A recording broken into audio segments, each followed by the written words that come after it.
Assalamualaikum, selamat pagi Bu. Saya Felipe Carlito Manurung, absen 13 dari 11 MIPA 2. Sekarang akan melaksanakan remedial dengan topik pembelajaran bagaimana cara menyusun proposal berdasarkan aspek-aspek penting. Penulisan proposal mengikuti sistematika sebagai berikut, yaitu yang pertama, halaman sampul atau lampiran A. Lalu yang kedua, halaman pengesahan atau lampiran B. Lalu yang ketiga, daftar isi. Dan yang keempat, ada ringkasan, itu bisa maksimum 1 halaman. Berisi tentang tujuan yang kita ingin capai dari penelitian ini, serta metode yang akan dipakai dalam pencapaian tujuan tersebut. Ringkasan harus menguraikan secara singkat dan dapat tentang rencana kegiatan yang diusulkan sejalan dengan penguatan integritas dan pemberantasan korupsi di Indonesia.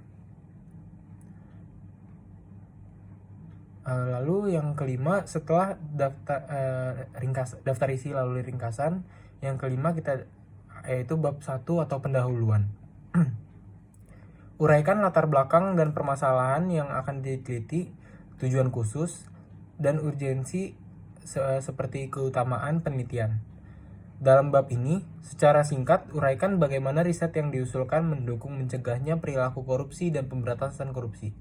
Tuliskan rumusan masalah ini yang ingin dijawab melalui penelitian.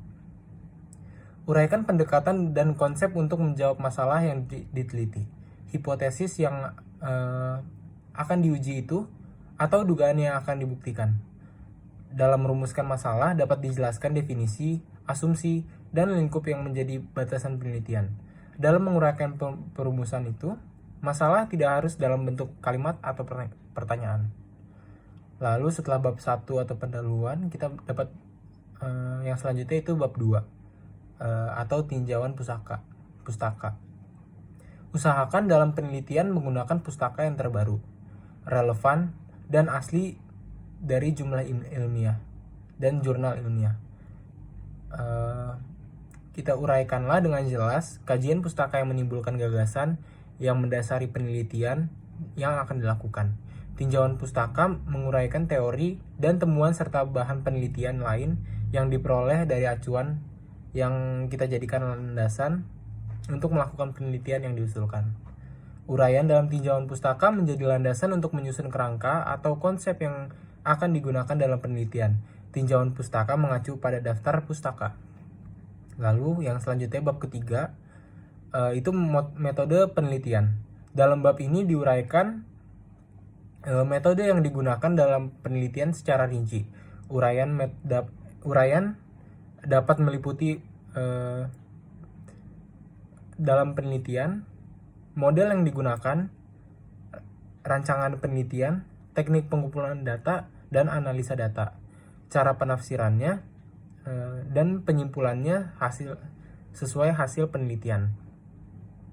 Untuk penelitian yang menggunakan metode kualitatif, dapat dijadikan pendekatan yang digunakan pada proses pengumpulan dan analisis informasi. Proses penafsiran itu dapat kita simpulkan setelah hasil penelitian.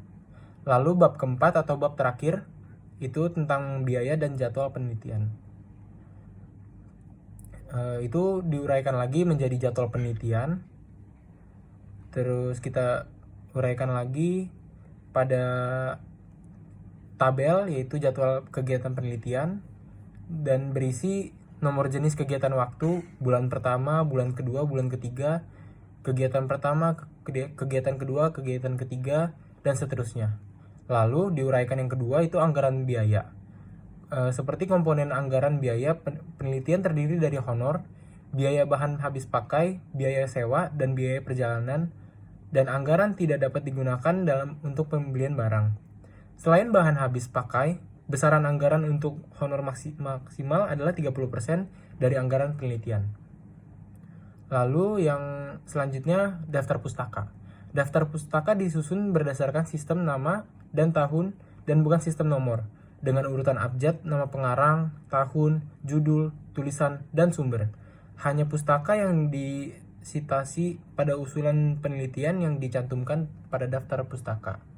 Selanjutnya kita ada lampiran, yaitu lampiran pertama biasanya diisi dengan justifikasi anggaran, itu lampiran C lanjutan dari yang pertama, dan yang kedua itu ada lampiran susunan organisasi peneliti, itu lampiran kedua, yang lampiran D.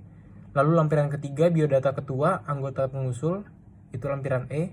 Dan lampiran 4 surat pernyataan ketua peneliti, itu terdapat pada lampiran F. Lalu ada seleksi proposal. Seleksi proposal KPPJI dibagi dalam 2 tahapan, yaitu penilaian proposal secara daring atau desk evaluation dan presentasi proposal bagi proposal yang dinyatakan lolos dalam penilaian proposal secara daring. Penilaian proposal secara daring menggunakan kriteria penilaian dalam lampiran G, dan penilaian presentasi proposal menggunakan kriteria penilaian pada lampiran H.